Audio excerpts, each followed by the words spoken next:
versus Film.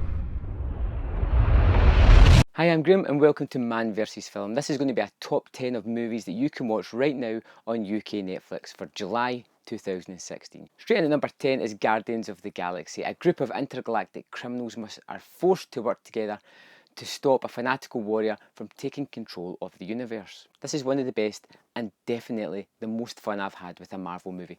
To date, tone of the movie is really funny, comedic. It draws you in with these fantastic characters that you can't help to grow to love, and that's including a character that's a talking raccoon and a walking tree.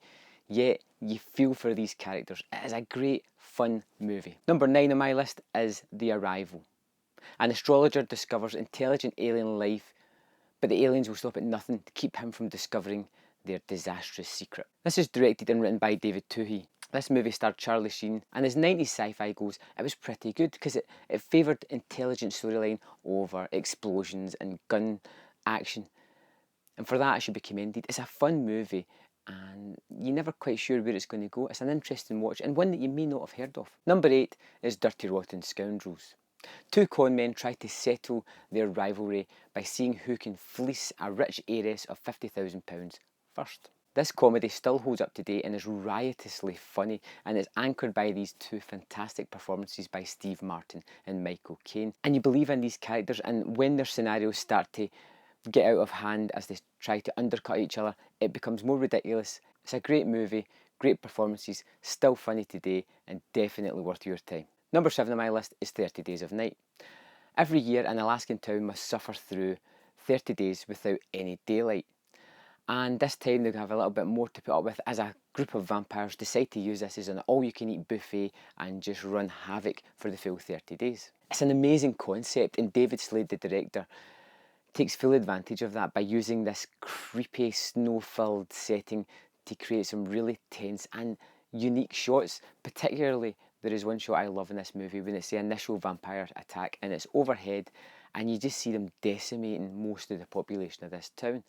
It's a stunning scene and it's not better than the movie, but the movie's still a fun watch. Number 6 on my list is Watchman, a subversive superhero movie with a difference. Zack Snyder directs the hell out of Alan Moore's seminal comic book Watchmen that came out in the mid-80s. The movie is super stylised as Snyder does. It's got the dark tones, it's got some really interesting images, and it's one of the better superhero movies and better comic adaptations apart from the end. Where's the squid? Number 5 on my list is A Million Ways to Die in the West. A cowardly farmer falls for the mysterious woman in town and will put his newfound courage to the test against her gunslinger husband. Now the story's secondary in this Seth MacFarlane follow-up to Ted, and it got a lukewarm reception in the cinema, and it's understandable why. I myself wasn't overly satisfied with it there, but seeing it in the comfort of my home, where I'm a little bit more forgiving, I was drawn into the comedy of this, and I quite liked the characters second time round. It's definitely fun. I liked their interplay between Seth MacFarlane and Charlize Theron. I had a fun time with this movie, which I didn't expect to say after the first viewing. It's well worth your time if you haven't seen it before, and if you have seen it, it is just a throw-on comedy that you're just going to enjoy.